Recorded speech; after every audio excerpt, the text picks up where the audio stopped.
कि भारत में एक भारत नेक भारत, हम रात्रि में भी कहीं आ जा सकते हैं। दुर्योधन ने खड़ा कर दिया था द्रौपदी को और नंगा करने का प्रयास किया था, और भगवान स्वयं धर्म के रूप में खड़े होकर के महाभारत करके उन पापियों का विनाश किया था भगवान। ये कोई साधारण घटना नहीं है, बहुत छोटी घटना नहीं है, क्योंकि पूरे विश्व में आपकी निंदा शुरू हो गई।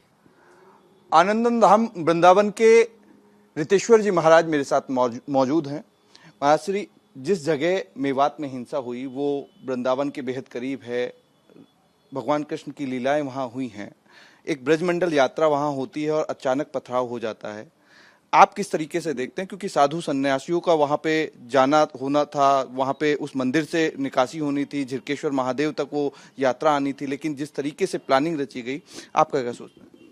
देखिए, मैं वृंदावन वासी हूँ और वृंदावन प्रेम की भूमि है, और वहाँ रसखान जैसे लोग आकर भगवान श्री कृष्ण की और ताज बेगम जैसे लोग आकर के भगवान की भक्ति करें, और उस ब्रजमंडल के अंदर में ब्रज 84 कोस की यात्रा, ब्रज की यात्रा और धार्मिक आध्यात्मिक किसी प्रकार के प्रोसेसन में हमले करना सुनियोजित तरीके से, हर भारतीय और दुनिया का हर व्यक्ति इसकी निंदा ही करेगा, और ये नहीं होना चाहिए।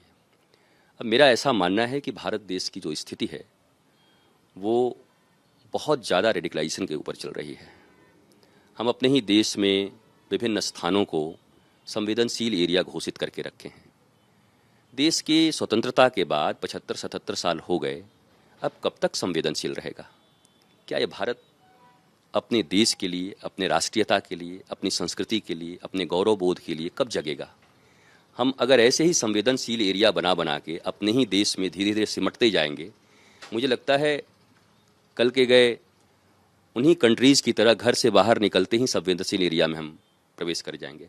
मैं भारत सरकार से और भारत की जनता से, ये कोई साधारण घटना नहीं है, बहुत छोटी घटना नहीं है, क्योंकि पूरे विश्व में आपकी निंदा शुरू हो गई। अमेरिका के विदेश मंत्री प्रवक्ता आपके लिए बोलने लगे, और ग्लोबल दुनिया है, छोटी सी दुनिया है, कुछ भी होगा, लोग जानेंगे।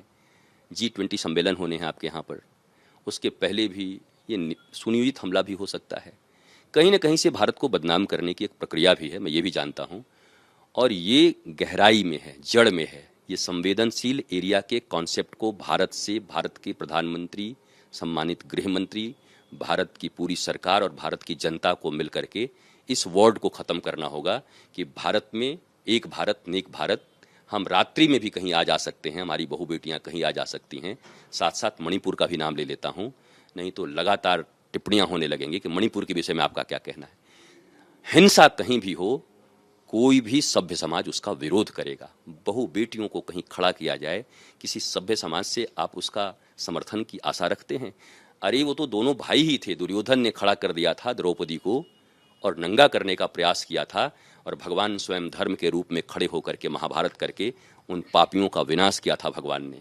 बात मजहब की नहीं, पंथ की नहीं, ऐसी कोई घटना, और मेवात की घटना हम ब्रजवासियों को, वृंदावन वासियों को और पूरे भारतवासियों को बहुत बड़ी चोट दी है। इस साजिश के पीछे जो लोग हैं, सरकार को बड़ी सख्ती के साथ निपटते हुए और आम जनता को भी ऐसे लोगों का पहचान करके, ऐसे लोगों के साथ दूरी बना करके, ऐसे लोगों का बहिष्कार करके और प्रशासन का साथ दे करके, क्योंकि जब तक आप प्रशासन का पूरा साथ नहीं देंगे, ऐसे तत्वों को मिटाया नहीं जा सकता है।